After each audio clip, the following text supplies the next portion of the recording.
is one kind of derivative that should be outlawed, banned, with federal penalties, jail time, if you insist on selling them. Commodity index swaps are one, and then we have exchange-traded funds based on commodity futures.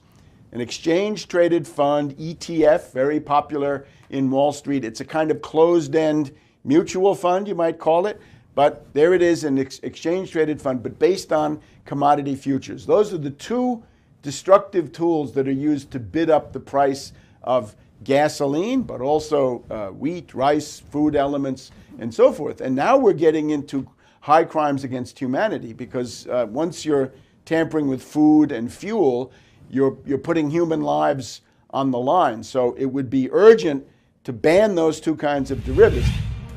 As too big to fail, Wall Street big business, from big banks to big oil, gamble with everyone else's money.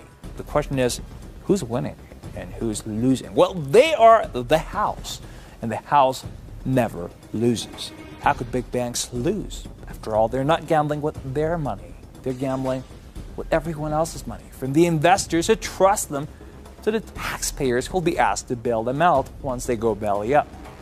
There's also this new gimmick called bail-in. That is, when taxpayers can no longer afford to bail them out, they go to the investors. It's called bail-in. So who's winning and who's losing? Well, the bankers are the only winners. They're the only winners.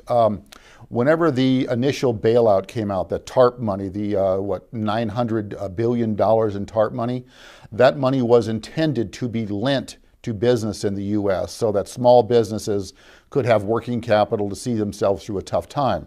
The banks misappropriated that money. They stuck it into U.S. Treasury bonds, and they used that money to acquire their smaller rivals.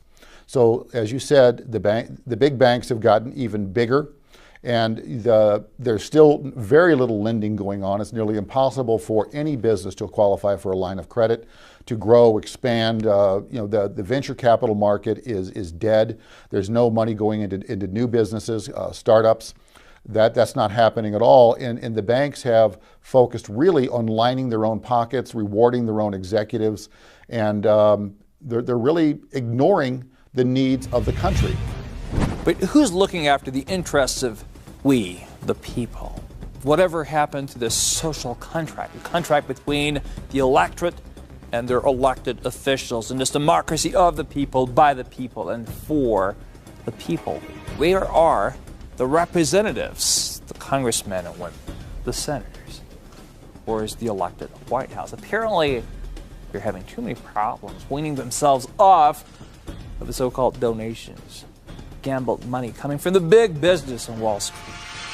The banking sector inside the United States largely controls the government. And this is not a stretch to state this. The fact of the matter is, if you look at the White House, you look at the Obama administration, who are the major financial and economic advisors? They are people who come from Wall Street themselves. The Timothy Geithners, the Daleys, and others who in fact were very much connected with the financial crisis. So therefore, it's almost impossible under the current system for any real regulation to be enforced. Look at the five big banks. It's J.P. Morgan Chase, it's Goldman Sachs, Wells Fargo, Bank of America, and Merrill Lynch. Those are the ones who have the greatest derivatives exposure. Now you look at the U.S. political system and find out who the biggest donors are to both political parties and to most politicians, the same five big banks. Now, this shows that the U.S. Political system has been compromised by these big banks, and this is, prima facie proof that the U.S. system is broken, and that these banks have indeed become a threat to national security in the United States. And our government needs to step up and do the right thing instead of lining their own pockets with campaign contributions. They need to start prosecuting these banks for their criminal activities, which is what this really is. On September 17, 2011, the bottom 99% of the American people decided they were sick and tired of this $1 trillion gamble with their money, with their fortunes, with their jobs and homes. They launched this global anti-Wall Street campaign. thousands poured onto the streets only to face batons and arrests, weathering the elements. What happened at the end of the day? The represented officials tried to suppress them.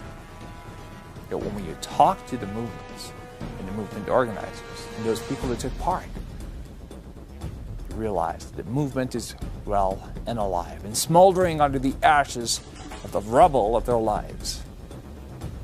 Yet they're still searching for the solution, knowing the solution is not the battle box. So what is the solution after all?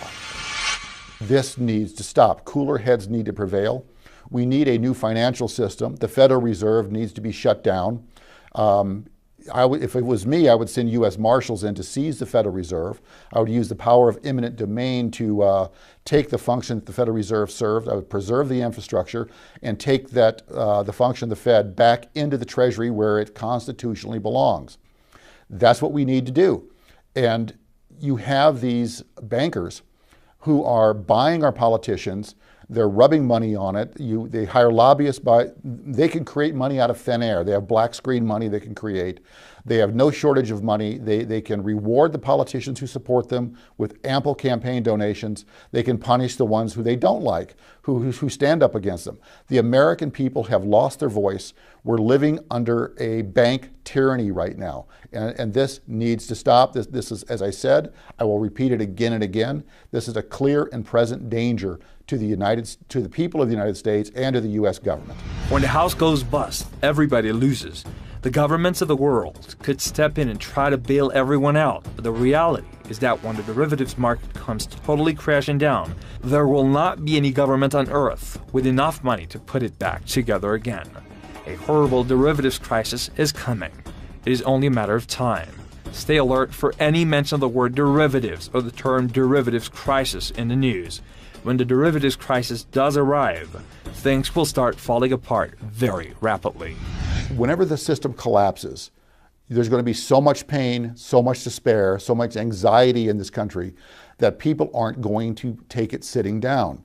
You want to know the real reason why Department of Homeland Security bought 1.6 billion bullets? It's to suppress the civil unrest that's going to happen after the financial collapse of the U.S. economy. That's why. They're going to keep people in line through violence against the American people. And that's really what we're looking at here. We still have a little bit of time to address this, but we don't have much time to address this because once it collapses, you're not going to be able to put that house of cards back together. And we're going to end up in a situation where the big banks own every asset in this country, including the government assets. As I said earlier, they're going to own every F-16, they're going to own every aircraft carrier, they're going to own every national park. They will own everything if they're allowed to foreclose on this country. Well, thank you for watching. Always follow the money trail with me, Amir Arfa.